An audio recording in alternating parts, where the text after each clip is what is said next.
Dr. Sheraze, thank you for coming on Movement Fix podcast. I'm excited to be here, Ryan. More than I can emphasize with words. I really am excited. We're both excited, and we're both standing in the clouds of San Francisco right now. For those who don't know, that Movement Fix podcast is on YouTube. All the podcasts are now on YouTube with video, and we are standing in the clouds of San Francisco, and you'll get that if you watch the video. But you actually live close to the Bay Area, right? 1 hour north of, exactly 58 minutes is the drive from Santa Rosa, California to the north end of this bridge that I drive over quite often. That's awesome. So you and I met, gosh, that was probably a year ago in Seattle. And I think it was actually in the newly formed territory inside of Seattle. Do you know what I'm talking about in the news? That little part of Seattle that got like taken over locally. Oh yeah. I think that's like where we were hanging out when we first met. Right down the road. It was right by there. Yeah. But you have a really, unique setup for your work, and like the type of clinic that you're in and what you're doing. Because I remember, you did like a 2-week water fast, or I don't know how long the one I was watching. That's right. I was watching all of your stories. And then we were talking, and I didn't realize that you do so much of that clinically. Could you just describe a little bit like what kind of environment you're working in and what you're doing? Yeah, so I am at the True North Health Center here in Santa Rosa, California. It was started by Dr. Alan Goldhammer about 35-ish years ago in Pennegrove, a little bit further south, and it's expanded to the point where it is now, where we're an inpatient facility that helps to treat a variety of different conditions through whole food, plant-based, no salt, no oil, no sugar diet. And a modality that we use in this transformation for these patients is water fasting. Mm-hmm. And so we're an integrated group of medical doctors, chiropractors, naturopaths that are all working together basically in what is, I think, the best model of lifestyle medicine. So it's like when you go to your doctor and he says, okay, hey, you have type 2 diabetes. You should get diet and exercise. Here's a pamphlet. But here's your metformin as well. This is how you're addressing the pamphlets, is you're coming here and we're getting you back to a place where the body is running according to its physiology and the biochemistry of how it's intended. And so a patient basically will come in and they will be assessed by a medical practitioner, because that's where they will have to address if they can be taken off of medications or not. If it's something that's feasible, they'll get pulled off of their medications, and then they'll start anywhere from a 3 to 40-day water fast. And what that means is no food for 3 to 40 days. 40 days. That's biblical. Well, you know what? It is actually quite biblical. It's quite profound, because guess what? You know what? We have fat stores there for a reason. There's a reason the body holds on to energy reserves. It's in case we come to a point in our lives where we don't have to eat. And even though our ancestors and through evolution, were more in these scarcity situations, today's day and age, that's not the problem anymore. We're in an abundance of calories that are coming in from every corner, and we are not engaging in activity the way we used to. And so our body stores fat just in case you have to go on any sort of fast. And so each patient is firstly intaked by a medical doctor. Thoroughly blood work is run. And then you are supervised 2 times a day from either one of the medical doctors, the naturopaths, or the chiropractors that will come in, and we will ask a certain degree of questions. We'll check vitals. We want to make sure that you're not having any sort of response or reaction to a water fast, or that you're not going into starvation, which is really tough to do. And we'll pull you off immediately if we feel that the water fast is threatening to your health, which over a year and a half, I've rarely seen anything where is life-threatening. There's definitely situations where a person is in discomfort and it's time to call the fast. But it's quite impressive what happens. And So we'll go into a little bit more. yeah. I'm so curious, right? Because this is so, I'm sure that when you were in Cairo school, I don't know if you foresaw doing this type of thing. So you said it's an inpatient clinic. Inpatient. Yeah. So Inpatient as far as, yeah. So somebody's coming there to get off of their medication and they're staying there. Oh yeah. They're staying in quite a controlled environment, I would say. It's quite an impressively controlled environment. Yeah. What's the environment like? So it's essentially it was an old apartment complex that we've turned into a clinic. And so if you remember, like one of these like 70s, 80s apartment complex, kind of like Melrose Place, little center, little fountain, and people come sit out at it. Okay. Each room is like full with, nice bedding, very serene. It's in the middle of, Sonoma County, in one of like the most beautiful neighborhoods I've ever lived in. I'm about a block away. And so, I mean, just some of the most beautiful flowers and lemon trees and plum trees and cherry trees blossoming and cactus. And so it's just in this real serene environment. It's really peaceful here. And then you have pretty much all of your laundry's done for you. There's not much that you have to do other than rest, because rest is such a big part of healing the physical body. And it's one of the pillars that we stand on is sleep and rest as part of healing. And so this is kind of environment that you're in. You get visited by a great staff of individuals that check on you twice a day. And that's kind of how the journey starts, So how do people end up there? It seems like, how do people show up? Are they're referred by their doctor? They find you guys through word of mouth? Yeah, it's interesting because a good portion are actually coming from recommendations from their medical doctors. So believe it or not, the science is out there, and the doctors are starting to understand and know that, the point of where their patient's at, where their medications aren't even helping anymore to bring their blood pressure down,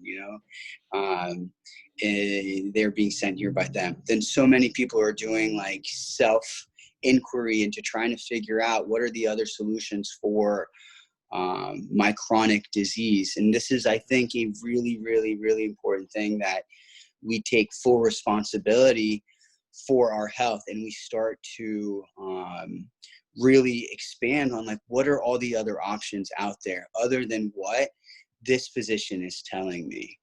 And we give lectures here, 3 times a day. You're getting lectures from myself on movement, exercise, osteoporosis.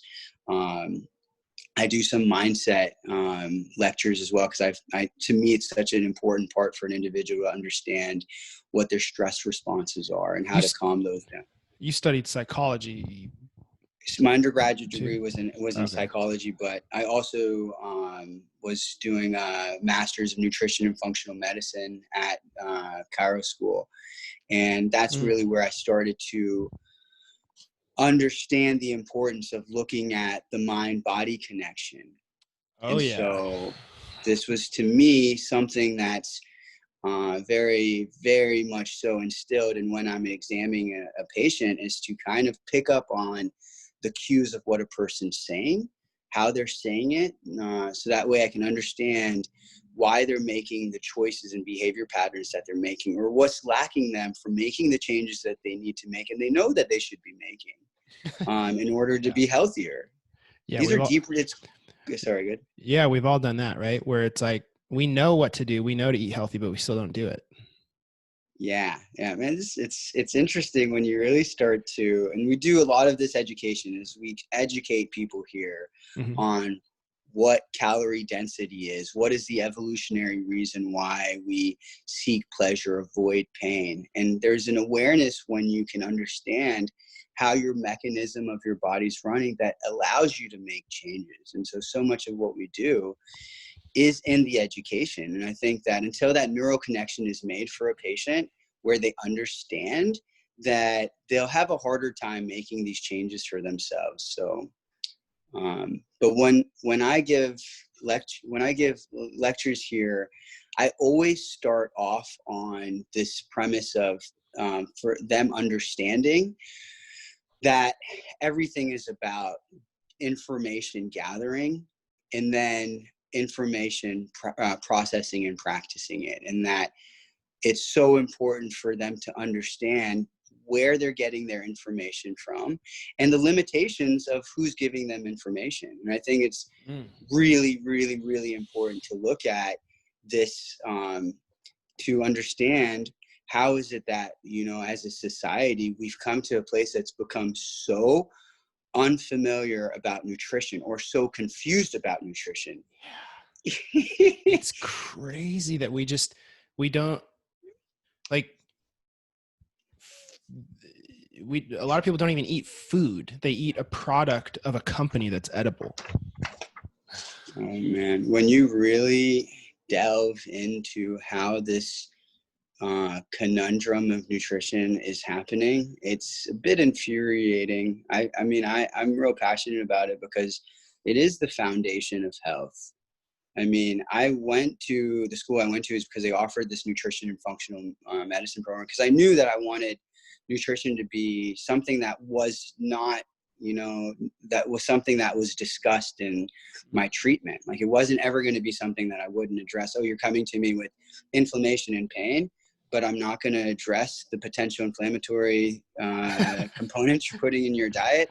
That was irresponsible, I felt, on my end as a healthcare provider. And so I wanted that information. And so somehow that all led me back to this like beautiful path of how I got to where I'm at. But one thing I started to dissect was why are we not being told about nutrition? And where does this stem from? And it really started to make sense to me that it was coming from up this chain of people that we blindly kind of followed without question. And that means our school institutions, our medical institutions, which are a really big one, our doctors, that kind of, we gave them all the responsibility for our health. And where I'm coming from, I really want my patients to understand that, hey, your health is your responsibility. Like, even the things that I say, I'm doing the best I can to gather info so I can share it with everyone. But at the end of the day, you have to know what things are working for you and what things do you maybe have to expand out from what I'm offering here. And this really kind of all started before chiropractic school for me, because I had injured my back on a jet ski about 1.5 years before I chose to go back to school. And I was med school track, and that was kind of the intention for the longest time. But the first line I went to was an orthopedic surgeon who kind of spent, you know, maybe like 15 minutes with me, took a good chunk of money, and then we were going to do some steroid injections. And then he said, if this didn't work, you know, it's pretty bad, we might have to tentatively go in and do some invasive surgery. And so by whim, I went to a chiropractor for the first time. And this gentleman had said to me that after spending about 1.5 hours, we went over my x-rays, and he came back and he said, I'm going to adjust you. But what you have to do is you have to lose 45 pounds and you have to strengthen the muscles of your corset. And he explained to me how my abdomen was pulling down and my weak core was causing my disc to push back on my nerve. And my resolution for this would be to lose this weight that's pulling on my spine and to strengthen my core. And of course, he had an adjustment plan and like strength training, things like that. but I was back in the gym probably within like 6 weeks, all of which my orthopedic surgeon had told me that I probably shouldn't be lifting weights in that manner. And so I had to really start questioning, you know, like, why was this disconnect? Had I not learned about this other approach as a patient, I never would have been able to make a choice. And for me, at the end of the day, is, do people have enough information to make a choice? Whether you choose, whatever your choice is, you're a sovereign being, you can do whatever you want to do.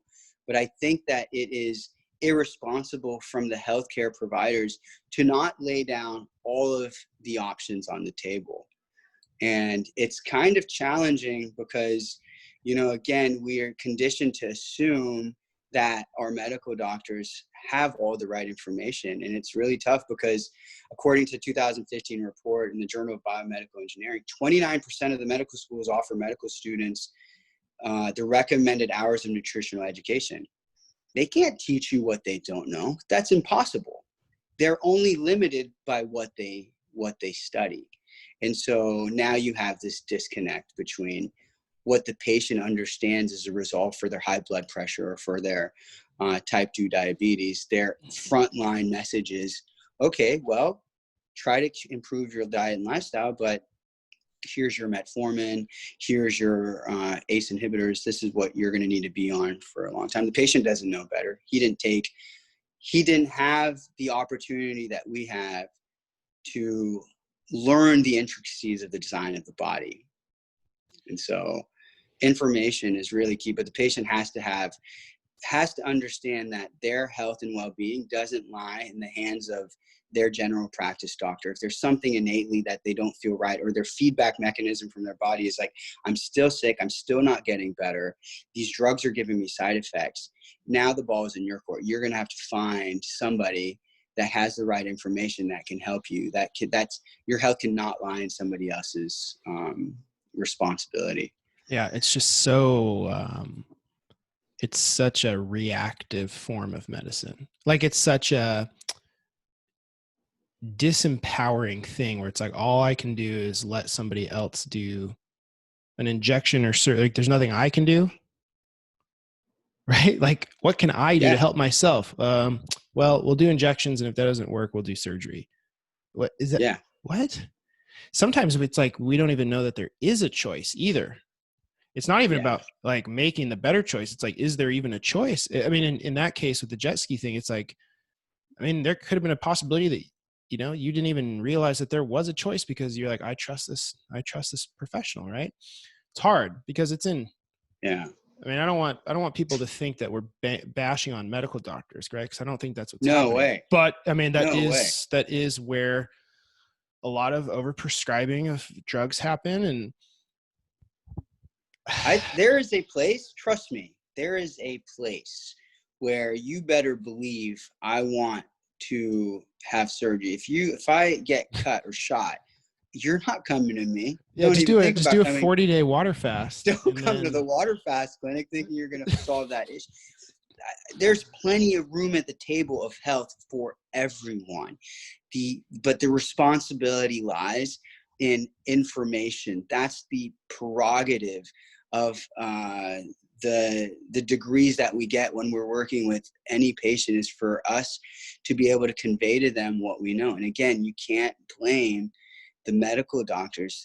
The U.S. has some of the best medical doctors in the world. And so there's a place for medicine, there's a place for surgery. But what I'm saying in that particular situation, which happens a lot more often than I'd like to see, is that surgery was frontline approach to lifestyle medicine. But that's the thing, they're not getting hours on lifestyle medicine. I mean, and this is not the doctor's fault that the patient is choosing to overconsume food, that the patient is choosing to have imbalances in their muscles, is choosing to live what the average American lives, is somewhere like to 9 to 13 hours a day of sedentary living. That's going to perpetuate injury. This is not the doctor's fault. Yeah. What are they going to do? Who's going to spend the hours and time educating people on how to change these very much so deeply ingrained habits. By the time you're 30, 40, 50, it's going to take a lot more effort for you to change these habits that you've basically ingrained into your neuroplasticity. But again, going back to like information, what you're looking at is, and this was so curious to me, was, okay, you have chiropractors, medical doctors, naturopaths, PAs. We're all taking 2 years of fundamental biosciences. We're all taking cell biochemistry, physiology. You take a whole year of anatomy. We dissect a body. We learn these kind of foundations of science. After 2 years, what you're seeing is, usually after like a year or two, what you're seeing is, now how are we each in our disciplines treating, diagnosing and treating? And so, for example, allopathic medicine is diagnosing organ disease. Probably the best in the field of medicine are the medical doctors. They will tell you down to the T, you know, what's wrong with your kidney, what's wrong with your liver, what's wrong with your pancreas, and they'll be able to diagnose it. The thing is after 2 years, organ disease paired with pharmaceutical pairing or surgical approach. Okay, this is kind of the standard of care. This is how we're figuring out how to resolve the behaviors and lifestyle choices that these patients are making on such a large scale. And we can delve into that a little bit deeper as to like how water fasting or whole food plant-based or our facility is treating these same diagnoses. And so it's kind of in chiro school where I was learning, okay, there's different approaches too with musculoskeletal, like chiropractors are learning how to diagnose neuromuscular skeletal dysfunction. And then we have our bag of modalities that we start running into. Of course, you know, chiropractors, instead of pharmacology, we get so much more nutritional medicine. But I can't say I know too many chiropractors that are actually dipping into addressing nutritional inflammation in the body. You know, again, it's so easy for us to get kind of conditioned into how we diagnose and treat. Functional medicine nutrition was showing me, okay, here's yet a different way. You diagnose, okay, organ disease, and now what we're looking for when we are asking questions is, what is the core imbalance? What has caused this like impeccable machine to start to create kidney disease in the first place? That's caused you to create type 2 diabetes in the first place. That's causing your hypertension to start to elevate. Well, and the thing about that is that for a while it seemed like, well, you know, it's just some people are genetically more likely than others. And so it was like disempowering. It's easy to want to use that. And again, we've used it, but even when you can look at genetics, because they definitely play a role. Epigenetics is such a popular term now because you have to look at the environment of what's turning our genes on and off too. Right. And this is where I really get into the psychology, and I'm so like vamped up to delve deeper into how we start conditioning ourselves to react and respond based off of what have you been watching your family do for the first 15 years of your life. When you see that, okay, this is how my family eats, this is what my family does whenever we're stressed, this is what my family does whenever we get into an argument, and you start to learn these patterns at a very young age. And these aren't just non-tangible. You're talking about neurosynapses that start forming around the choices you make from a young age. Gosh, it's crazy. It's insane. Like it's insane. Changing the structure of your nervous system. That ultimately makes you who you think you are, is these patternings. It's like roots of a tree where these nerves start to root down. And the more you practice this behavior, the more you practice this emotional response, you're creating a root system that fires the second you wake up in the morning to the second you go to bed.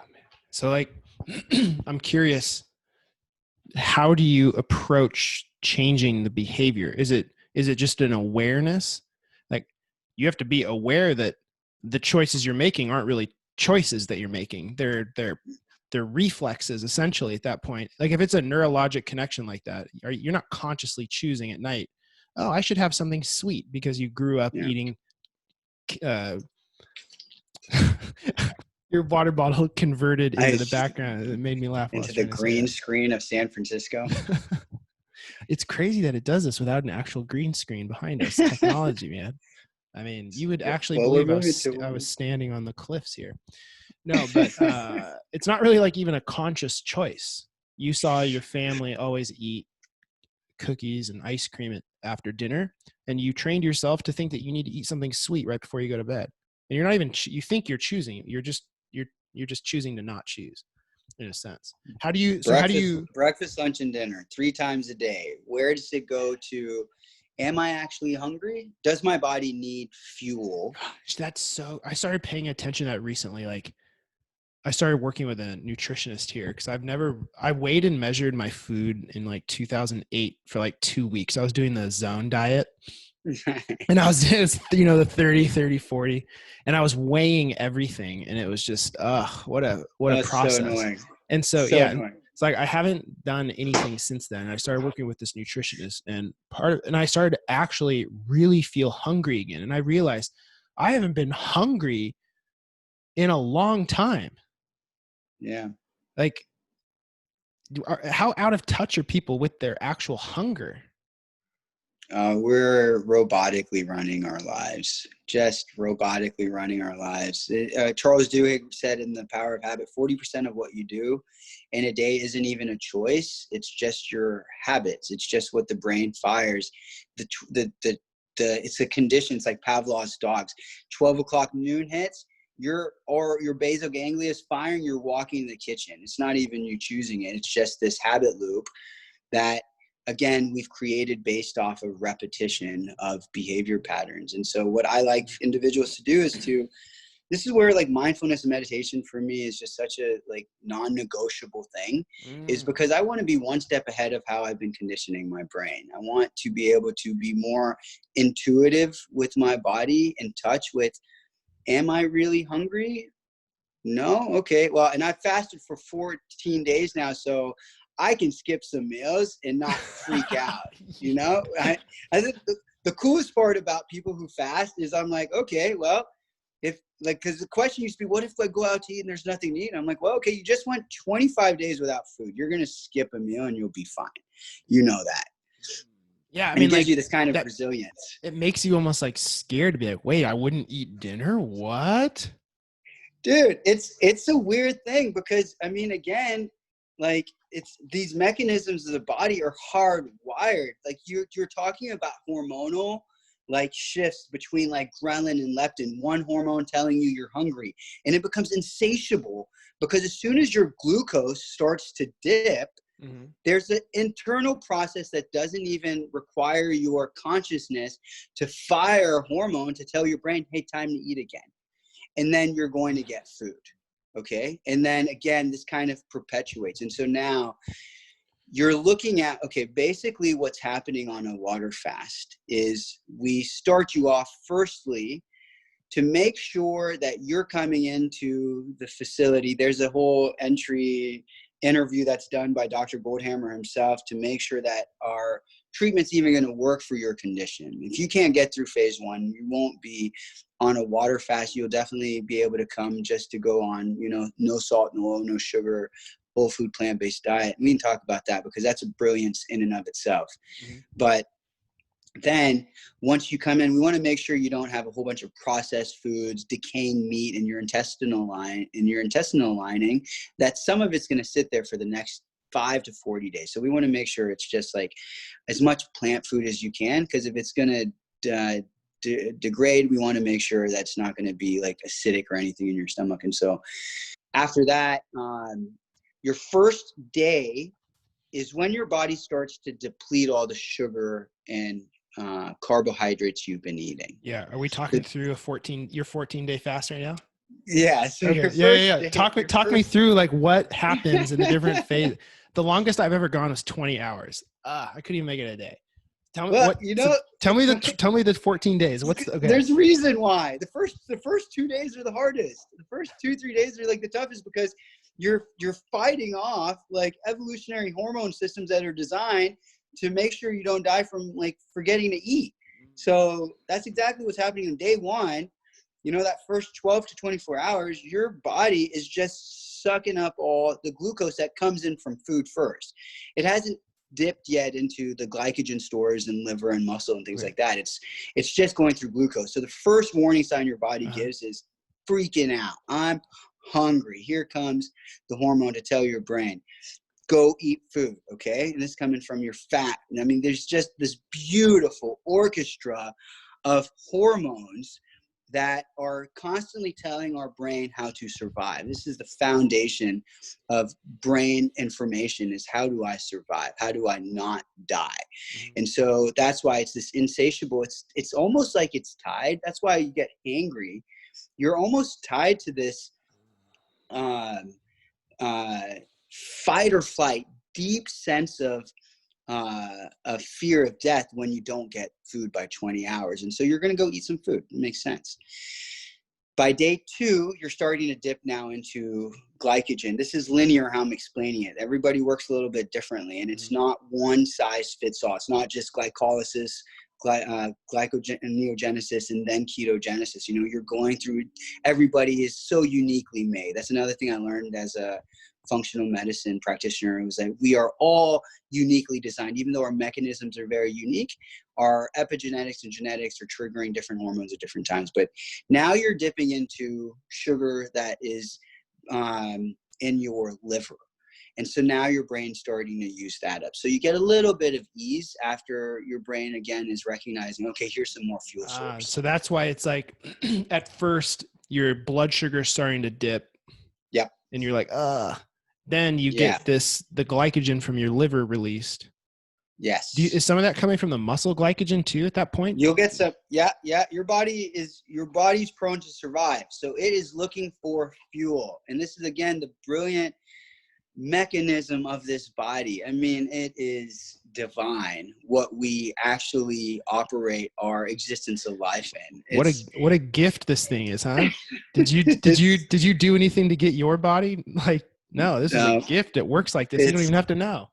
It's just, you know what? It took me 38 years, though. It took me 38 years, $100,000 degree, which I don't think is fair. I don't think that is fair that only some of us get this eloquent gift of dissecting this thing. But it took me 38 years to finally recognize, like, oh, I'm driving the Ferrari.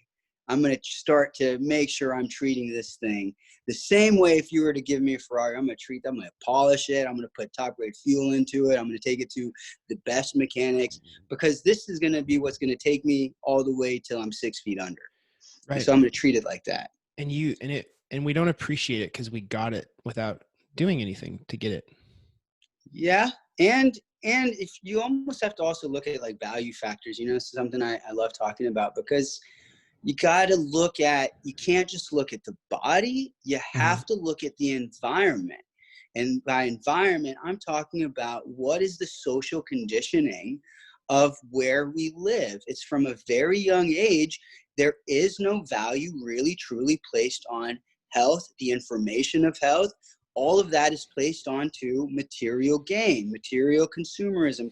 And so our attention is on, how do I get this really nice thing and take really good care of it at the expense of my health. And not to say that those things aren't valuable. I'm just saying, how is it that we've allowed our health on this hierarchy of values? How have we allowed our health to kind of come down to like number 6, and then like relationships, work, car is like all at the top? So I'm just saying, if you can flip this somehow, and you'll be able to do all these things without getting these, you know, feedback mechanisms from the body in the form of high blood pressure, type 2 diabetes, fatigue, exhaustion, brain fog, you name it. These are all not, we call them diseases. That's feedback, man. You know, pain, stiffness. This is feedback from a very intelligently designed body that's saying, hey, something you're doing is imbalanced. I like to use dysfunctional, and either you're conscious of your dysfunction or you're unconscious of your dysfunction. And that's the brilliance of pain, anxiety, depression, stiffness, type 2 diabetes. These are downstream effects from behavior patterns that probably started a while ago. But now the time the symptom shows up, okay, now that's the check engine light. you got two options now. You can just ignore that check engine light every day you go to work, or you can say, who's the best mechanic that's going to help me get the right information to figure out what's wrong with this check engine light. And so it took me 38 years to finally understand that my pain is valuable to me. My anxiety, depression, these things all are trying to suggest that I need to pull my attention to fix something. Humans are the best. I mean, look at the bridge behind us, right? That's what we're talking about. Yeah, it's crazy. We're problem solvers. We're the most eloquent problem solvers ever. That's why, what has evolved us to kind of triumph over animal counterparts in the sense of intelligence is this ability to resolve and solve and create in these eloquent ways. But we are designed to heal ourselves by bringing our attention to it and doing changing behavior patterns. So somehow we're conditioned to not value our health, and then to value interesting things, like here's a simple one where with 4th of July coming up, I understand the value of, a national holiday, but the practice of this is not aligned to health in the sense of like, everybody's going to pull out their barbecue grills. We're going to start barbecuing processed meats. We're going to be drinking a lot of alcohol. We're going to be eating in excess. And these are ultimately the things that we practice that lead us into dysfunctional chronic disease. We do that as a national holiday. That's what we do. And then healthcare is too expensive. And healthcare is too expensive. Right. Yeah. Like, it's probably the first time in human history where we had to consciously choose not to eat so much, right? Like, that in itself is like a new problem. Yeah. We've never had to do that before. It's like we had generations, this like generational experiment of like having food, like caloric abundance, and we didn't know, or no one really, it had never really happened before, so no one really paid attention to it. And then institutions were built incentivizing the use of like medications via reimbursements, and then and now it's like, hey, we can't do that. We have to choose. We didn't have to do that before. We have to have a higher level of awareness of our behavior, right? And that's the big action, or the big disconnect part that you're describing, huh? I just constantly seeing it as a huge conundrum. There's no like one group of people, because almost all of it's happening on such a like systemic way where there's no one place or thing to blame. So you might as well stop blaming anybody and take full responsibility to figure out what can you do to improve your health. Yeah, blaming's not going to do any good. No way. So what happens after I start dipping into my liver glycogen?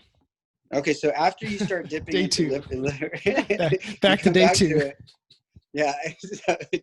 So by day 2, you're using up your liver glycogen. You're running out. The brain's again giving a little bit of a stress response. And again, in this part is where we'll start to see, more fatigue from patients. Some individuals, they'll struggle a little bit more with some anxiety.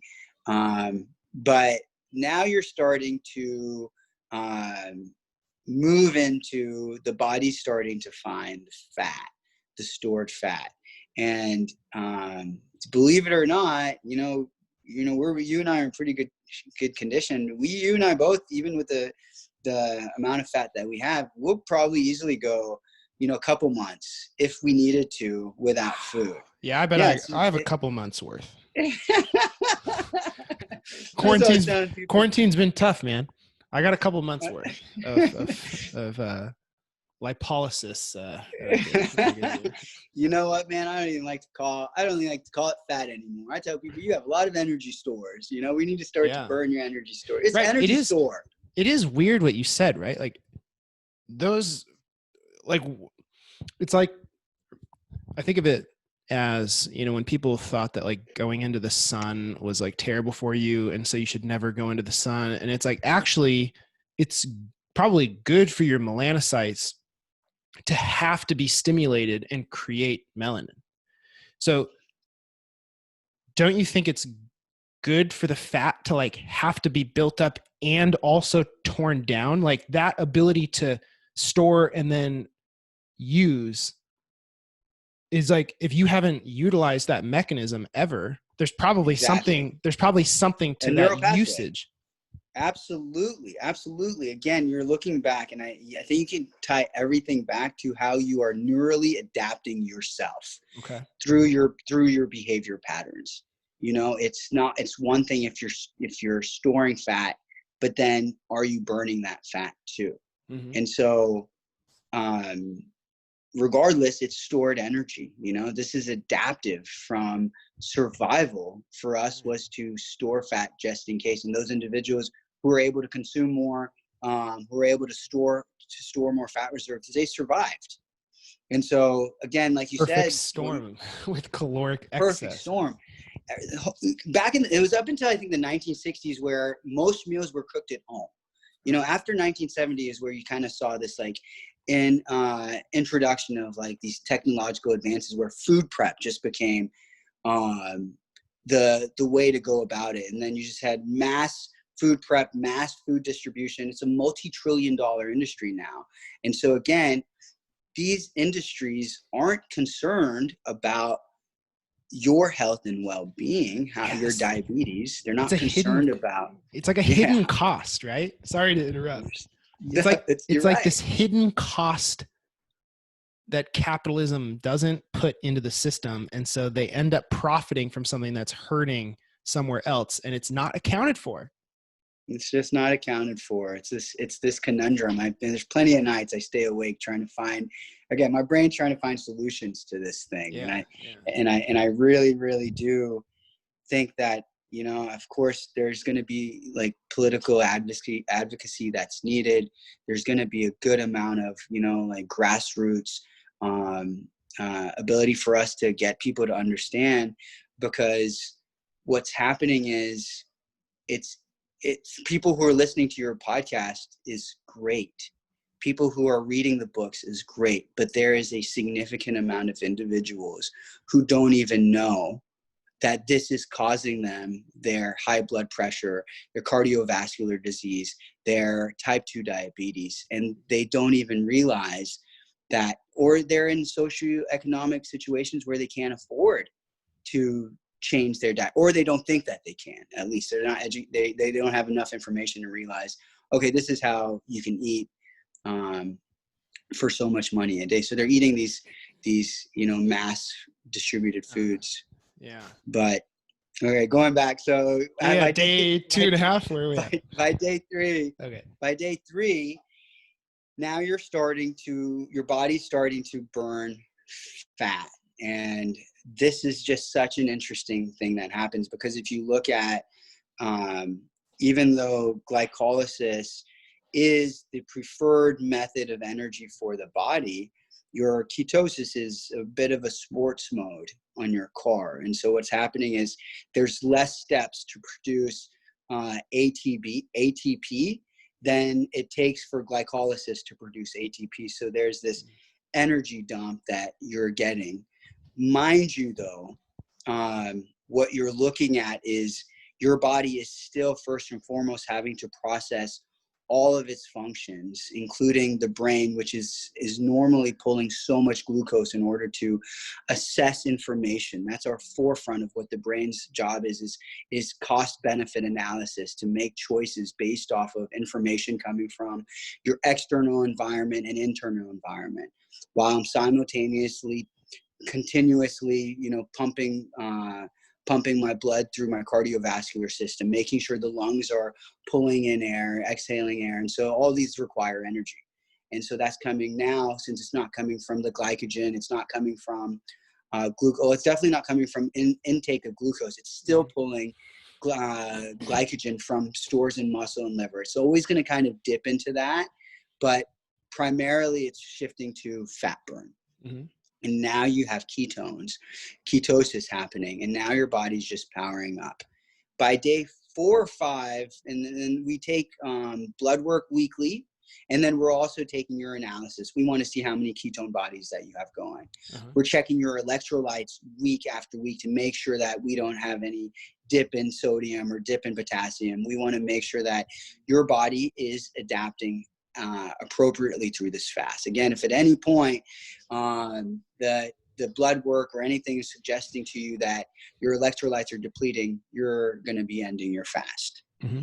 And so basically, we let this individual ride out up to about 40 days if they have the reserves. We also are watching BMI to make sure that an individual has enough fat on them, even though you and I could probably go 2 months.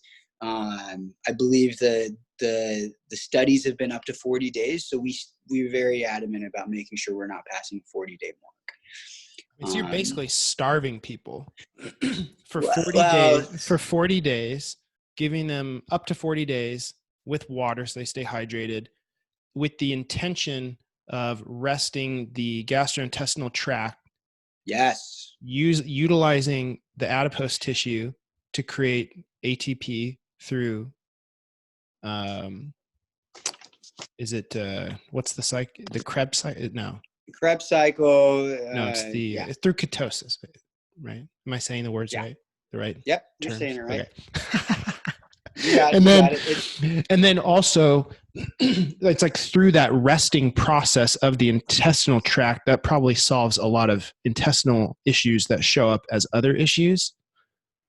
And and you're resetting basically the physiology of because people hear things, right? They'll be like, oh, okay, so now chiropractors think they can treat high blood pressure by doing water fasts. And it's like, they don't understand the mechanisms at play. It's like, what are the mechanisms that are happening from the water fast that are like creating the clinical outcomes of blood pressure dropping, of being able to get off of metformin and other drugs? Mind you, just to touch on that, I'm still a full functioning chiropractor at my clinic. So my intention is to ensure people are moving properly. I use functional movement systems. I'm treating patients' movement. One of the tools that I'm using as a chiropractor here is observing, but all of these patients are under the supervision of a medical doctor, just to make sure that's clear. And so at no point am I giving any kind of medical advice of getting them on or off their medication. All of that's done through their medical doctors. I'm just an individual who's checking on them once or twice a day. But what you're looking at, again, through a water fast is allowing the body to heal itself first and foremost by not dumping foods into the body or toxins into the body. You're talking about when I'm saying this, I'm firstly just addressing overall all American diet, high salt, high animal fat, high saturated fat, high sugar diets that in and of themselves are perpetuating increased blood pressure, type 2 diabetes. So first off, you're just taking those things out of the equation first. Okay. Mm-hmm. I use this example a lot because I think that it's something that people can understand is that if you had a Ferrari, okay, if this was this beautiful car that you had, and you were putting diesel fuel into your Ferrari and driving it up a mountainside, that's not the intention for that car. It's not how it's designed. It's not the mechanisms of how it's supposed to operate. The first thing you're going to be told by your mechanic is, hey, guy, stop putting diesel fuel into your Ferrari. Let's start putting the right fuel into it. So the first thing we'll do is, okay, we're just going to take you off of the standard American diet. Listen to this statistic. 80% so you're eating all this food in order to produce adenosine triphosphate energy molecule. This is on the up end of the spectrum, but upwards of 80% of the energy that you're producing is going into digesting food. And so you're just eating more food to digest more food, okay? And so, again, you're looking at there's two brilliant parts of your health that get overlooked all the time that are as important as your heart, that's as important of your brain. It's first your digestive system, and then it's the venous and arterial system. That's the arterial system is the pipes that is breaking down the food the digestive system is breaking down the food, and then all of those micronutrients and cofactors that each cell needs to function is getting flooded into the bloodstream. And now that bloodstream, which is the pipes, now granted, as long as you have nice clean pipes, those things aren't plaqued, those things aren't bombarded with high blood pressure from a high salt diet, that you don't have glycogenated cells in your arterial walls, then all of these micronutrients that are being broken down from the foods you're eating, and again, now you have to look at how much micronutrients are you getting in a day at the end of a day. Those are all going broken down. Those are all now going to your cells, so that way everything can function. Your immune cells can function, your sugar can get to your cells, so everything can process well.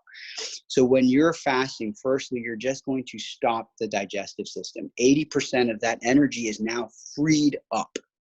Now your body is not using your ATP to digest more food. Now it's going to reduce inflammation in all the parts of your body that have become inflamed, to reduce the plaquing that has been perpetually plaquing your arterial walls. It's been inflaming the leaky gut in the cells of your digestive tract. And all of this is happening because not only am I letting it heal, I'm not putting more inflammatory omega-6s into my diet perpetually.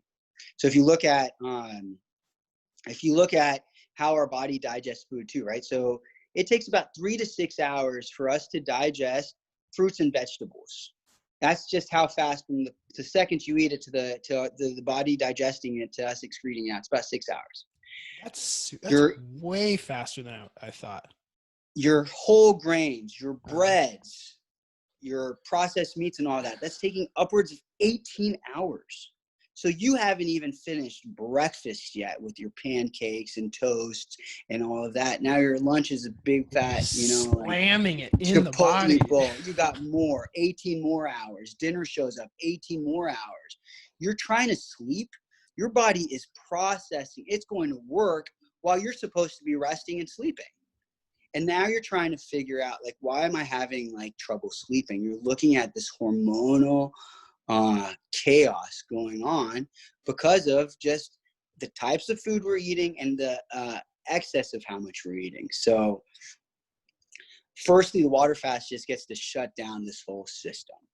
If you get injured, if you get cut, the first thing we tell you to do is we need you to let that joint rest and let it heal. We need you to stop itching your scar. We need you to just let that wound heal.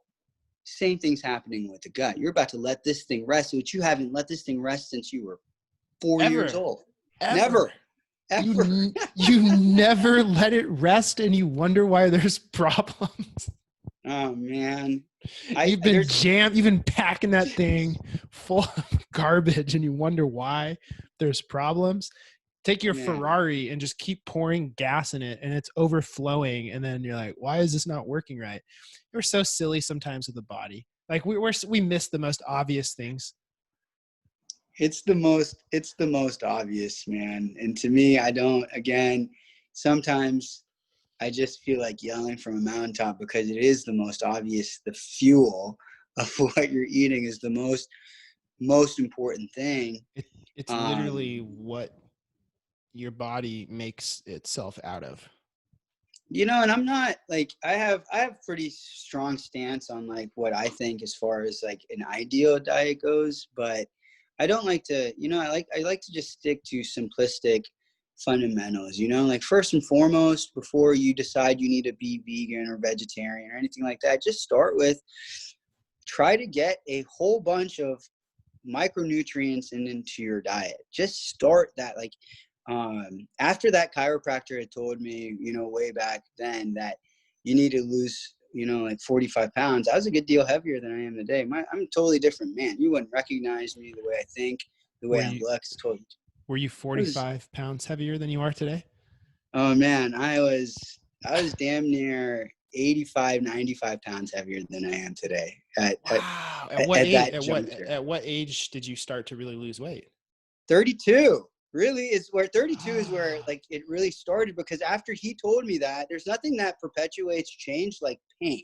You Like lost that was 80 probably, you've lost 80 pounds since you were 32?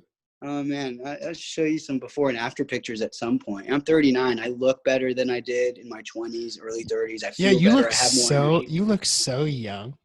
Oh man, it's the food and the meditation for sure, but it's the food. This past year and a half, so our facility has a full kitchen with some of the best chefs. You'll eat a whole food plant-based SOS diet from, and we serve breakfast, lunch, and dinner. And I've pretty much been fueling, and it's all organic food. I've been fueling here for the past year and a half. And there's an aspect, and this invitation is out for anybody that is in health field, and medical doctors, naturopath, chiropractors. Come observe the facility for a couple of days. I think it takes a little bit of time though for you to like really spend with the patients to be like, whoa, what's happening here? Like, what's going on? Like, I've never seen a blood pressure just drop like that. You know, people aren't taught this in school. You're not seeing it. But again, the cool part as a movement chiropractor, inflammation just goes down. Range of motion increases. We're a research facility too. So we're going to be doing research on like how does water fasting help injured individuals get back into game, or to get individuals to full range of motion again. You know, we have a great team of chiropractors here too, where inflammation goes down, range of motion changes. And it's not just every once in a while. This is clockwork. You're just seeing individuals just decrease. And why wouldn't it be clockwork, right? I mean, yeah. if it's doing the same, like every Ferrari, basically, if you give it the right thing, it'll work right. Yes. You know, maybe once in a while there's a, manufacturing issue that leads to something. If you drive it too fast, drive it too hard, maybe that's a genetic predisposition, a little bit. Yeah. There's exceptions, but more or less, there's an intention. If you look at the system that we live in as to how it's supposed to move, how it should eat, how it should rest, we operate how we're supposed to interact with nature. It's in our mechanism. This isn't just some kind of like woo-woo thing. We are run off of circadian rhythms. Our cortisol is released based off of the rising and setting of the sun. Literally, the star is regulating our body. Yeah. And so you have to somehow, when I'm looking at dysfunction or health, I'm looking at these foundations first. Is how is your sleep patterns? How are your eating patterns? How is your stress?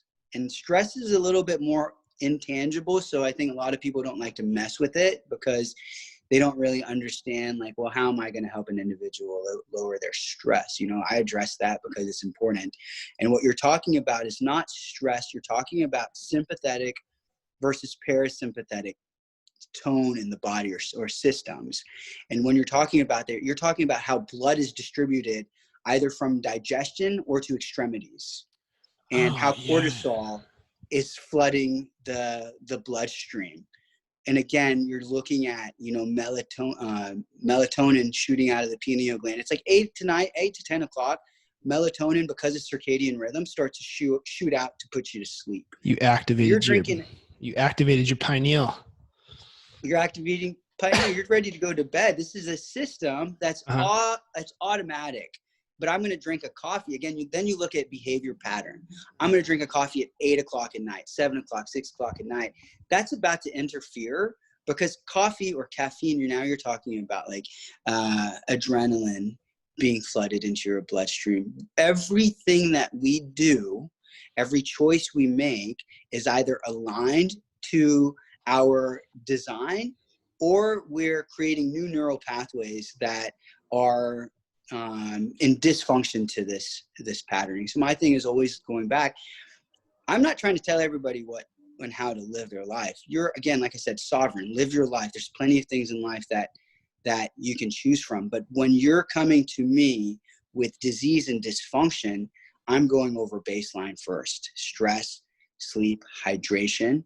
And if any one of these things are not aligned, you better believe that's where we're starting first. If after we've checked mark all of these things, now you're still in some form of disease and dysfunction, now we have to start looking at some alternate methods. Let's look at medication, surgery, surgical options.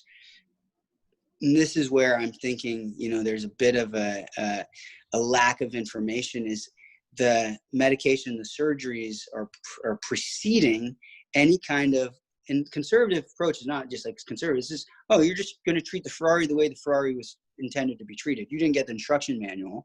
So I'm just going to give you that, practice it for 6 months, create new neural pathways, a new cellular response to rebalancing hormones, to changing how insulin is pulling your sugar in because you're not, you know, excessively eating sugar anymore. Your sleep patterns are starting. You're getting into the 4th stage of sleep now. So now your body's going into a deep healing. You're moving your body. So now your lymphatic system is draining because of muscle constrictions. Yeah. These are all brilliantly built in. If you're doing all these other things, it's a matter of time. Your perfect storm of disease is going to show up eventually. It's impressive anyways that the body can go so far so long before the engine light actually like shows up, you know? Yeah. Gosh. So many things I want to ask you. I want to, one thing you briefly said that I'd never really thought about it this way. You were talking about the parasympathetic versus sympathetic. And, you know, I always think about it like sort of the way that it's like, maybe I've always kind of like thought about it so in such a memorizational way, like, oh, sympathetic, parasympathetic is rest and digest, fight or flight. But you were like, think about where the blood is actually being distributed. And that made me think, I never thought about it. Like that blood has the nutrients and the oxygen and it takes away all the byproducts of metabolism and all those things. And whether you're in a sympathetic or parasympathetic state dictates where the blood flow goes, and that dictates which tissues are going to get that stuff. I never really thought about it like at that level. I always thought about it like, well, you don't want to do that because you don't want to be always sympathetic, and you don't want, you know, like when you actually think about what is physically happening. Oh my God. Yeah. It's these huge mechanisms, and so many people are running on sympathetic systems. You know, before that system was fired off because of a real threat. Our present day threats are so much more, you know, like elusive. You can't touch it. So you can't, now you're like in learned helplessness. You can't figure out where this threat's coming from, but it doesn't take much to throw somebody into this kind of panic state. And then, you know, the body wants to get out of sympathetic. It wants to get into parasympathetic. It wants to feel like it's not going to be killed. You know, it's the same response we're feeling when we have present day, the bills are due, whether it's relationships, whether it's, I have to get to work on time, whatever you name, whatever's triggering your sympathetic nervous system, people are residing in this. And it's as much a part of what has caused the disease as the food, the lack of sleep, the poor diet. And so again, when you're addressing health, you know, we're hoping to find one pill that can solve the whole thing. And that's what makes lifestyle medicine so challenging. And that's why nobody's doing it. And that's why the medical doctor has no other choice, because they do have to get your blood pressure down. You know, they're not going to say, it's not, okay, yeah, I need you to do life. I need you to work out and eat right. But as soon as you walk out the door, the standard of care is his responsibility is to make sure you don't die from a heart attack or a stroke because of your lifestyle pattern. You know, I had a patient once tell me, they go, I don't want to take my medicine. I'm okay, well, you're going to have to change your diet. But you're not changing your diet. You can't have both. You can't eat this way and be sedentary and not take the medication. You have to pick one.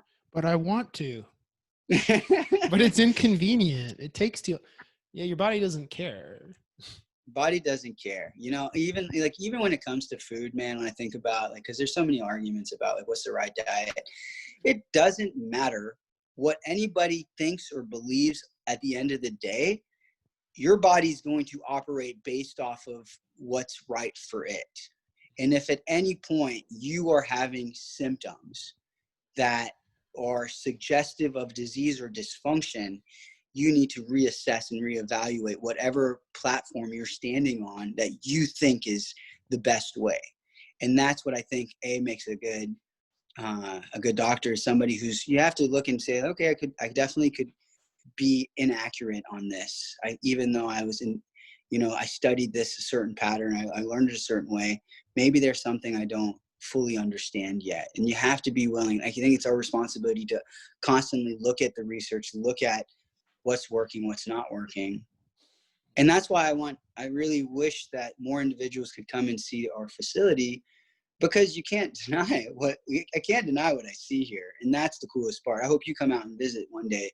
But an individual will walk in and their affect is different. Everything about them when they walk in is they look sick. Their skin looks like dry. It's just so many things. But when you watch them walk out the door after like 2 weeks, their skin changes. It starts to almost, how you say you see a glow. Their skin starts to look shinier.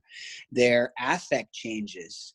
They're in this really cool, parasympathetic state. Their body, they're cellularly processing differently. And so it is a conditioned environment. And that's the challenge, is because, our hope is somehow they can go home and mimic this way of life where you're keeping your stress low, you're fueling the body with high quality food. And it's tough because, we're just ultimately cells in a larger environment. And so what happens is you might have changed, you created all these changes, but you're going back to this environment at home where my kids and my family, they have all like the pizza and the cookies in the fridge, and, and then I have to go back to a stressful work environment. You're talking about these habit loops that just start to fire, and it takes a good deal of resilience to say, I'm not going to eat that. I'm going to go to bed early. I'm going to pass on that drink. And that's where you get a little bit of a challenge from, is to sustain these changes. Yeah, that's what you got to rewire literally into the nervous system. Yeah. And that takes a lot of conscious effort until it doesn't. Yeah. That's it's the I've kind of rephrased it, but I think it's like unconscious competence, that whole pattern where you move from unconscious, I call it unconscious dysfunction. And that means you don't know what you don't know, into conscious dysfunction. Okay, I'm doing something that's dysfunctional. I'm practicing some pattern that's dysfunctional. Now, I've learned it. My doctor told me. I read it in a book. I found the right podcast. I read the right resource. Now I know what to do. And I've moved into conscious function. I'm practicing it. Now it takes effort. You're not going to create a new neural pathway. There's no shortcut from going from conscious function to unconscious function. You have to practice it over and over and over and over again until it becomes part of your cellular neural pathway. And that's why I'm guessing the mindfulness and the meditation is so important. So you're training yourself to be more aware of what you're doing and not just falling back into that. Is that where you see that plugging in? Yeah. Yeah. 100%. And there was if you read the book, The Power of Habit, he explains it really well in there. But the rat experiment, where the rat walks through the maze, there's a click and it shoots off, brain activity.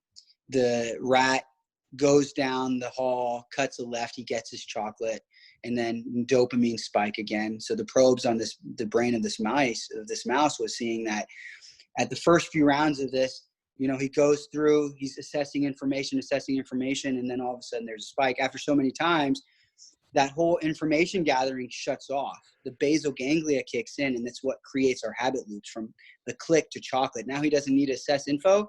He's going straight to chocolate, and that's kind of what happens with any patterning that we do, where there's a reward at the end. Once our brain has connected to reward, all information gatherings shut off. So there's no point in having guilt or shame why can't I stop it? Why can't I eat it? Well, you have a whole different mechanism in your brain that's firing off now. Your habit loop is being conducted because your objective of your brain is to conserve energy. And so what it takes a significant amount of pause when you can catch yourself. And this is, again, Harvard studied, when your brain practices, and I think in the Harvard study, it was 28 minutes a day of mindfulness meditation. It was just sitting and thinking. You started to increase the gray matter in your hippocampus for attention and concentration. Those are actual places in the brain that increase this. So that means as soon as the cue goes off, I'm stressed out on Friday, and I'm walking to the break room because, the reps come drop off donuts and bagels and cream cheese on Fridays. If I practice mindfulness enough, I can catch that basal ganglia in the act. And I can say, no, my goal right now is to get into better shape. I'm going for a walk around the building to get myself out of the queue of stress and anxiety. I'm going to go and meditate for 10 minutes. My reward is to get relief from this queue. And so, like I said, it's non-negotiable, because I recognize now, as a 39-year-old man, I'm running off of programs that I have created since I was a little boy, that I've been practicing as far as thoughts, emotions, and behavior patterns. And I have to override these things, because I'll still do all this work and I catch myself just reacting sometimes.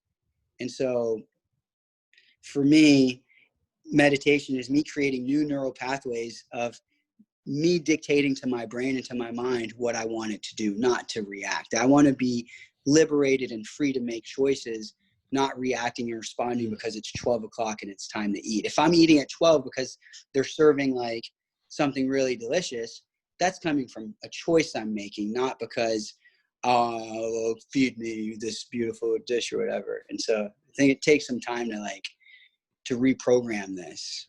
It's like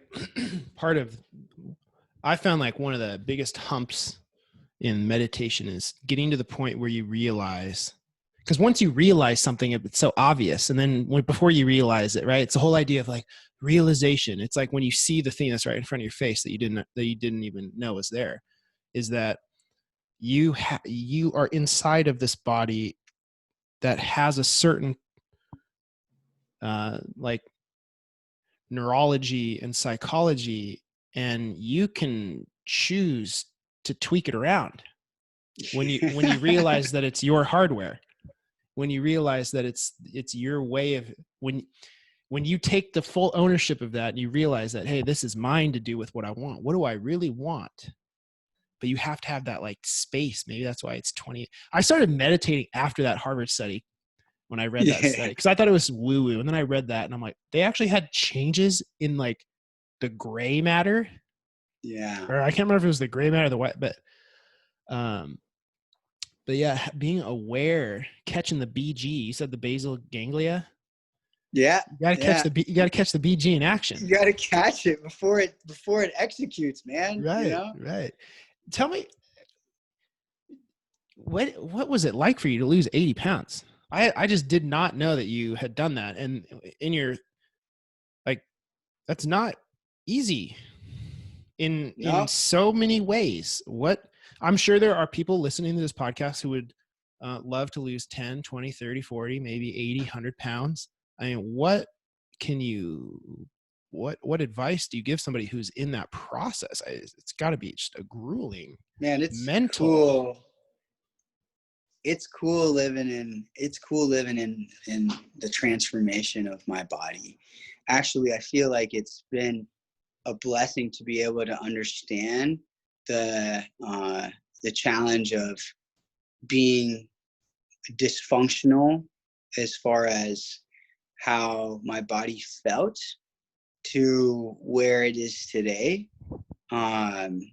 And to be able to see like the profound changes is so much more than weight. Like weight was just, kind of what I originally had valued, was this number of where I needed to be. And now it's really just so much more value of like, how is the Ferrari running? Like, how is it? And it feels, I feel good. And like, that's what has been the most profound change, is remembering how I felt back in my 20s and early 30s. I was sick easy 3 times out of the year. I thought that was normal. You know, like it was normal for me to like, you know, kind of feel sluggish. And it's hard to explain this baseline where until you know what good feels like, you don't know what good feels like. And I keep hitting these thresholds. The closer I get to practicing according to intentional design, meaning like I'm sleeping at the right hour, I'm not like flooding myself with caffeine, that I'm keeping a low calorie diet unless I'm burning more calories and I need to eat more. I keep hitting these thresholds of like, man, that feels better. That feels better. And it's been easy for me to say no to things and foods that I used to like, because now I know, well, my value is I like feeling like this. So even though I really enjoyed eating the fried chickens and taking the tequila shots and like all of those things, I have a choice now I get to make, you know, like, I mean, it was, I'll show these pictures of before and after, and like old me was a rascal, man. He had a good time. I mean, I enjoyed it when I did it, but there was a cost to the choices I was making. And what I started with after I saw that chiropractor, it was such a need to lose that weight because it made sense. And I think it's important for us, like you said, after you read that study, you did it. There's an aspect of the science that I think we need to understand before we truly implement practice. You know, like it's hard for us to accept things that we don't see the science behind, and that's just how we were trained growing up. So it's important, I think, for us to understand it so we can create that connection. But he explained to me that my weight was pulling on it, and so I watched Fat, Sick, and Nearly Dead. And I did a juice fast for about a month and a half, where breakfast, about a juicer, the whole kit and caboodle. I was like, I need to lose this weight. I got to get out of this pain. And so I bought this juicer and I juiced, you know, 3 times a day. And I remember one morning, like after a month of doing it, like, cause I know what addiction feels like. I know what it feels like to want to get a big old bowl of chocolate ice cream because I'm just had a crappy day, you know, like I know that feeling. And like, I woke up one morning and it was this craving for broccoli kale juice. And I was so curious because I was just like, so like waking out of bed and just like walking to the kitchen. Like, I'm just kind of like, whoa, that wasn't even me moving me. It was like something was just kind of like, I was just like it was the foaming out of the mouth wanting some. It was the programming. And I looked it up. It's called cellular hunger. Your cells are giving you feedback, man. It's feedback. When something feels good, your body's telling you, I want more of that thing. You know what it is when you're getting adjusted by a chiropractor that feels good? It's because you're being moved. The body's like, I like my joints being able to move and my muscles to be relaxed and to have synovial fluid and blood rushing into this joint and opening it up. I like it. Keep doing more of that. What the body doesn't like is stiffness. It doesn't like to be stuck. It starts to show back its pain, stiffness. That's feedback. As you start to understand the nuances of what your body's telling you it likes and what it doesn't like, you start to make choices based off of this. And so I lost probably about my first 15 or 20 pounds at the end of that juice fast. And it was always, dieting for me was always this, because I was always heavy growing up. I had periods where I wasn't, but that was mostly heavy, I think. And what I remember was like, okay, 30-day Whole Foods or 30-day Whole30. At the end of the 30 days, all right, I'm going to get my pizza and my tequila and all my beers and all that, you know? And so it's like, as soon as you reintroduce it, you're lighting up all of these old neural pathways again of how your body is reacting to how you eat. Like you were working on breaking them, and then at 30 days, you just reignited it. You just reignited it, you know? And so, yeah, I was intuitive enough enough though. Like, oh, whatever, you know, it's taken me 8 years. And that's just what I tell everybody who's fighting this fight is you get back on the horse as soon as you get back on it and let yourself go longer. Because I understand neuroplasticity, now I'm understanding when I'm giving advice to somebody, I'm like, just try to go 3 months. Because at the end of 3 months, now you're going to have a contrast between like, oh man, that felt really good. And that's what kept happening. I had this contrast between like, okay, this is good. I enjoy like eating less of this, drinking less, but it didn't feel quite as good as when I just wasn't doing it at all, you know? And so I've just cleaned it up to the point now where, you know, I still am human. And so like my cheating is interestingly different than most people's, but I'll like, what is it? like a bag of chips is like a cheat day for me, you know, or like, one shot of tequila. It's a tempura roll, man. I tempura roll. I had 2 the other day, but it was so salty at the end of it. I felt bloated. We'll edit that out of the podcast. I don't know that you want people to know that you had 2. You're veggie tempura. Yeah, veggie tempura roll. And like you're pretty sensitive to that then, even, huh?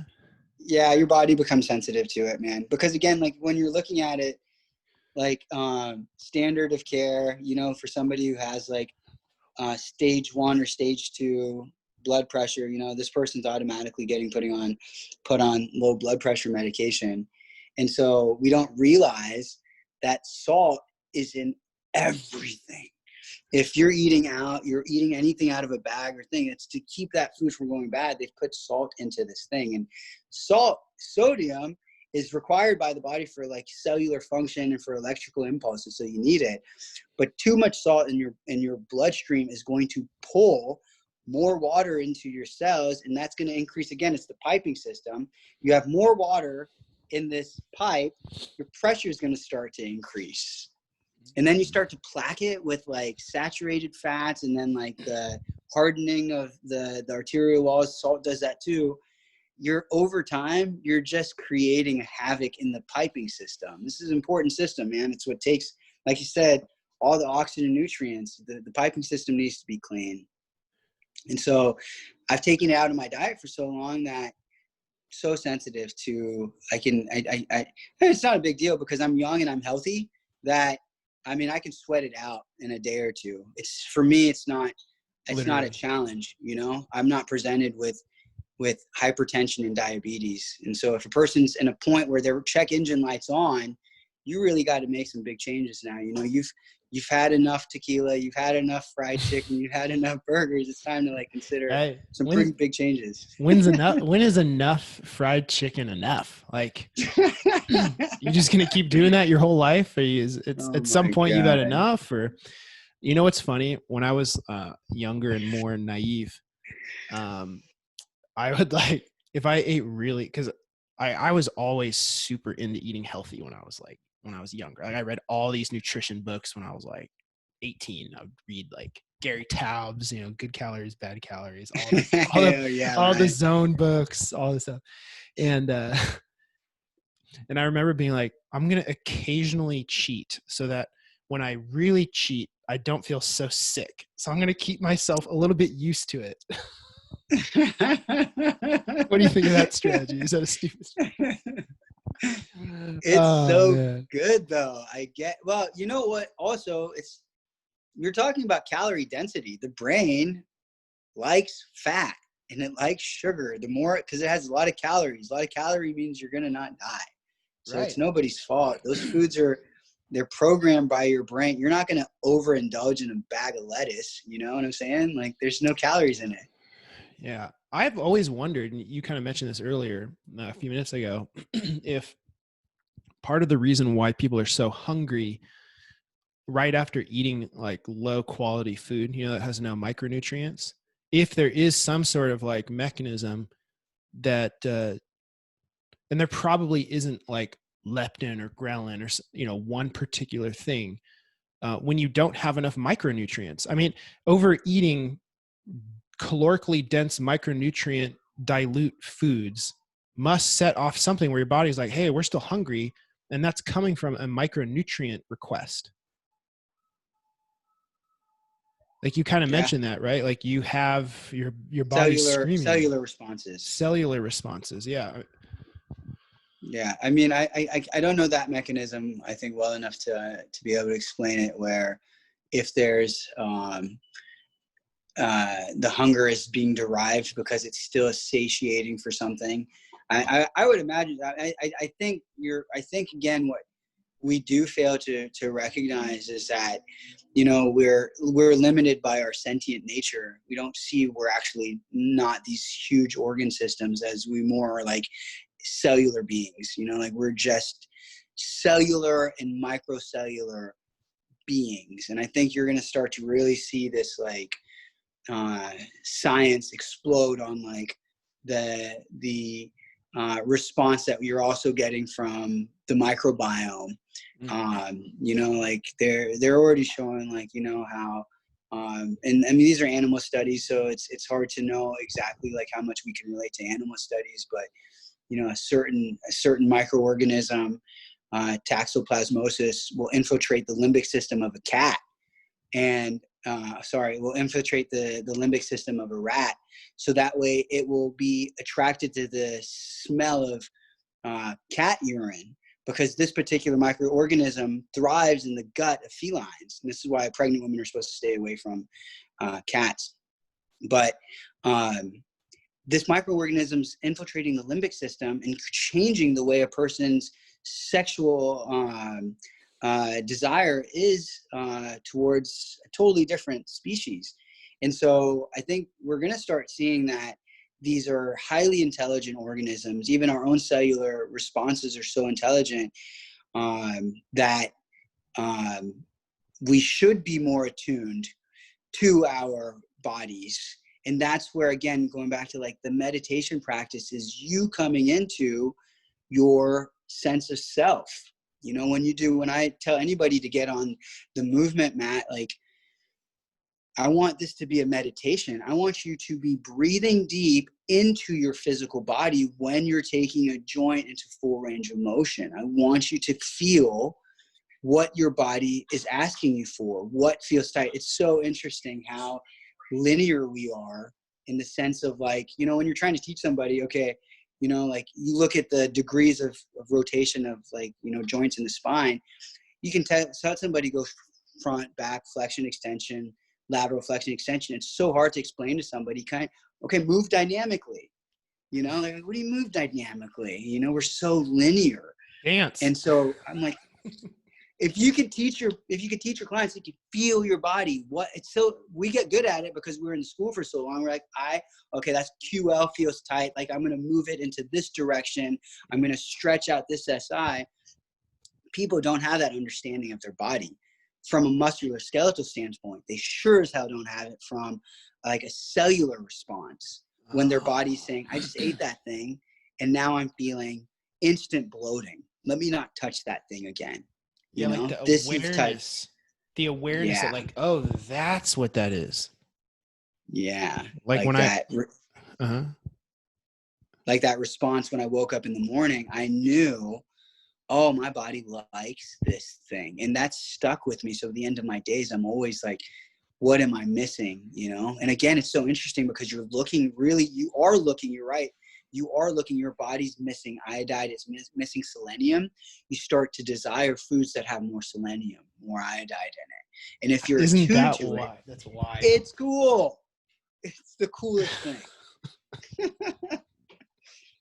The coolest thing.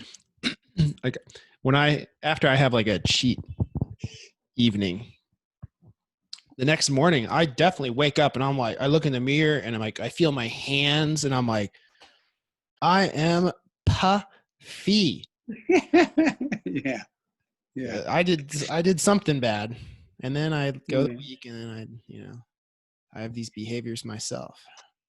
It's in us, man. And I think being human, it's important to know, like, you know, what you're willing to reap consequences for. Life is meant to be enjoyed, you know? And so I think as long as you know your body well enough, you know what's truly detrimental. For some individuals, you know, like that have like certain arthritises, they can't touch those things at all. They'll get a full-on reaction from it, you know? And some of us, we don't realize that, man, these foods that you're eating are the cause of like your brain fog or your forgetfulness or your your fatigue. And so, yeah, some of these things may be good for, you know, a cheat day, but for some individuals, it's non-negotiable. Again, I think that it's always wise. I think it's like a great idea to go like a year. Like, this is hard pressed, but I always say, go one whole year and try to just be as clean as possible, because you won't know what really good feels like. And if at the end of that year, you're like, okay, this was really good, but it wasn't worth like giving up all of these things, like the socialization of having a glass of wine, or like, I really enjoy like eggs or whatever. But if at the end of that year, you feel transformed, you're thinking better, you're sharper, you're moving better, you have no joint pain, now you have a basis to make that choice from. Eggs. Yeah. I can't eat eggs for the whole year. Well, I mean, again, like 6 months, 3 months, you want to do it long enough and that there's a cellular shift that your body's not responding. I mean, these eggs, dairy, certain nuts, I mean, these are like just the most common allergens for individuals. Okay. And so what a person doesn't even know what they're allergic to, really, I think elimination style diet is the best thing. And so our fasting facility is kind of like an elimination diet, because we take out everything that's potentially causing your reactions. And so many people are coming for like digestive health issues and or autoimmune diseases. And so some people go on to, and then our refeed process is a whole process where you'll go back on an autoimmune refeed, or like we'll introduce like certain foods for a period of time before we introduce the next one. And we'll try to see if your body responds. Yeah. So like, go ahead. So personal thing is just like, okay, just do your own elimination style diet. Again, wait till it takes a while to create a whole neural cellular change and shift as to how your body is. Now the gut's taking so many months to heal, you know, and now like you're having like a different response from the mind gut connection. And now you're starting to reap the rewards. It's like when you go to the gym, I didn't see anything happen after a month and a half. I'm done. I'm leaving. You know, it takes time to see these changes happen, you know? So this that's probably a great example where, so you don't tell somebody to stop going to the gym after 2 months. You got to keep going. Right. 6 months into a year. And then at the end of the year, you look good, feel good. Right. You didn't do it long enough. You went for a month. What the hell did you think was going to happen? Yeah. We do that all the time, right? Like it's a hard question. Am I doing the right things? And am I just doing it for the wrong time frame, or does this actually not work? It's such a hard question in conservative care, right? Because some things do take like a year. Yeah. Yeah. And people want, fast. I mean, again, fast. People want fast. That's what I'm saying. Like the orthopedic surgeon, some people are like, I'm not going to do all that. Get me out of pain now. Inject it. Go ahead. Surgery now. I mean, that's a choice, and there's nothing wrong with that choice, as long as you know as long as you know there's another choice there. And so, yeah, it's fine if that's how you want to live your life. There is no right or wrong. It's your free will. It takes time though. Yeah, right. Because you're like resetting so many things neurologically, physically. Yeah. What was at the end of your 14-day I want to end on this, because I know you got some stuff coming up later today. What was your reintroduction to food like after 14 days of the water fast? And like, what was the end of that like? I mean, were you just starving, or did it not really feel that way? Or it's such an interesting experience of fasting, and I had been working with these patients for so long before I did my own. So after I did it, I had such a more profound understanding of what this experience is like, not digesting food.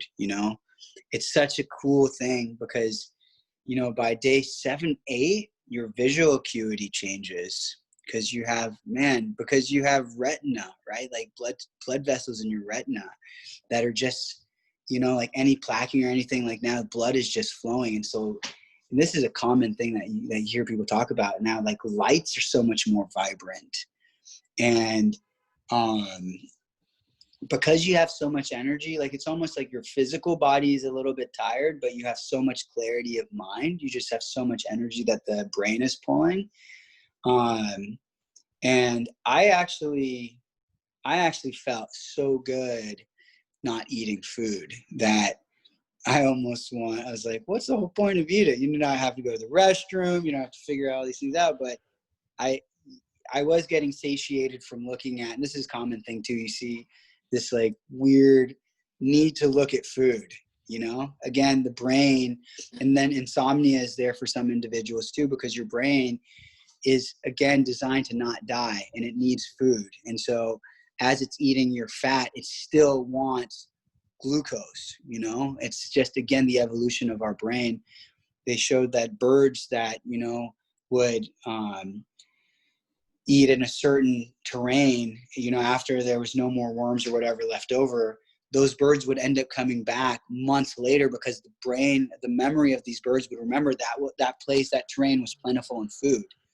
Our brain is designed to survive, and so it wants food. It keeps you awake at night in case the food runs across and you need to kill it and eat it to survive. And so there was some satiation I was getting in just looking at Instagram posts. Really? You were actually getting satisfied from that? Oh my God, satisfaction. And like, because I always wondered, like, why do all these fasting patients keep coming into like the dining hall?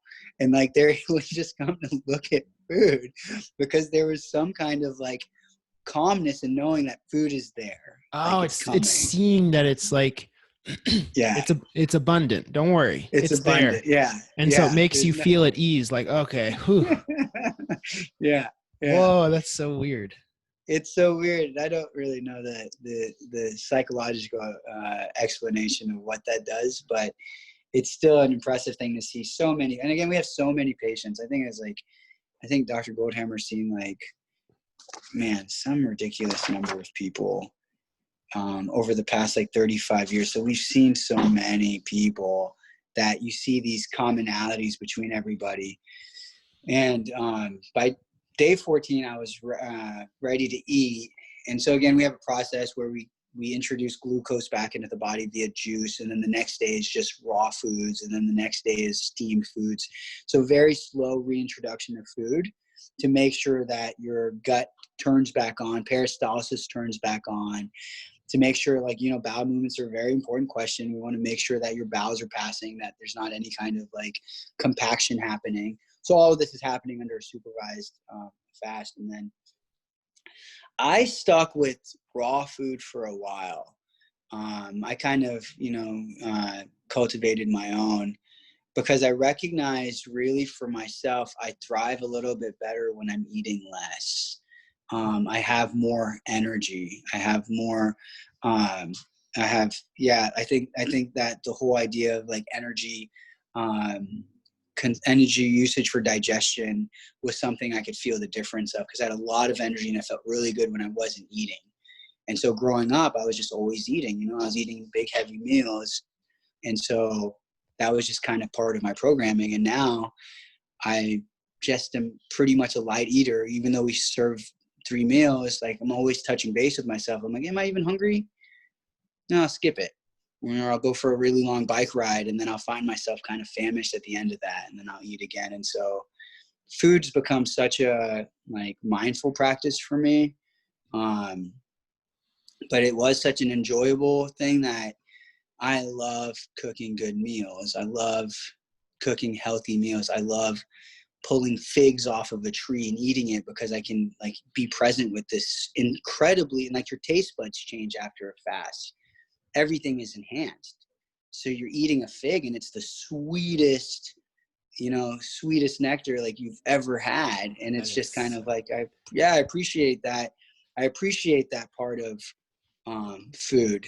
And so it's definitely a foundation for me. But water fasting is definitely not for everyone. If it's something, the cool part is that we see a whole bunch of people coming for chronic illnesses, but now we're starting to see a bunch of young folks come as a means of reset, of creating like a detox. And that's a really cool thing to see, is to see kind of this next generation understanding like the benefits. Fasting has been happening for centuries. Hippocrates used to use it, and it's noted 2,400 years ago, animals fast whenever they're sick and injured. They stop eating because their energy reserves are going towards repair. Yeah, when I get sick, I eat popsicles. If I get a cold or the flu, I'm eating popsicle. It's because when you feel sick, you feel bad, and like you want something to make you feel good. That's Right. the dopamine dump. I want ice cream. I don't feel good. Yeah. So do you eat like, do you have specific times or numbers of times that you'll eat in a day? Like, do you try to eat once? So you have, like, do you try to eat in a 6-hour window, or are you more just listening to what your body is actually telling you? Yeah. So intuitive, man. My movement's the same with my food. Like, it's intuitive movement, like feeling when I need to move and when I need to rest. Food too. Like, if I end up eating a really big dinner because I went on like a 15, 20-mile bike ride and I eat a whole bunch for dinner, I'll touch base with myself in the morning and see, how hungry am I? I really ate a lot last night. And then, because now I know, again, the intellect is there where I'm understanding what's happening as far as like I have all this glucose in my system and my body's using up all this glucose, and then I can replenish it. And then kind of like mindfully eating according to like what I need. And then sometimes I'm human and I'm making a choice to eat just because it's good, just because somebody cooked like some, like cookies or something like that, and I want to eat it. And so I'm very intuitive eater now is kind of how I practice, but I'm totally imperfect. I'm definitely like not, I don't even want to be perfect to be honest. I want to be like, to be perfectly honest, I don't want to be perfect. That's not my intention. My intention is just to feel good. It's like, that's what I'm wanting. I want the Ferrari just vamped up, Ryan. Like that's it. I want to be able to take this all the way. You want to feel good without using like the tricks. Yeah. Natural. Right? I want to use like my body's natural mechanisms to get me to 6 feet under, man. That's it. I do hope that we talk again about, because I know you and I connected on some really cool spirituality, and I think that it's fun to be able to interconnect health into we talked about the other day where spirituality is just our interconnection to everything, and to be able to like play around with these ideas and kind of see what we can kind of divulge from that would be cool. Yeah, we'll have to do that in another episode. Maybe in Prague. Maybe we'll be in Prague in our background that day, or we'll find somewhere. Maybe we'll be in we'll have a background from India so we can get very yogic. I like it. Get into some mystical things. For people who are listening or watching and listening to this episode who want to get in touch with you or learn more about what you guys are doing, where can they find that information? You can go to healthpromoting.com if you want to learn more about our center. Again, we're a research wing too, so we have a lot of research and articles that you can use there. You can, my email address is Dr. Sheraze, no period, at truenorthhealth.com.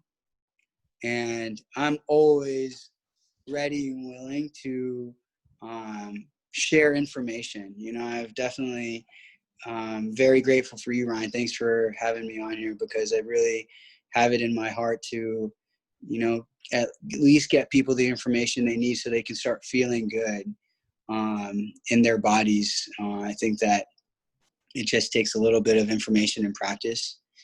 But yeah, those are two of the main ones that you can hit me up at.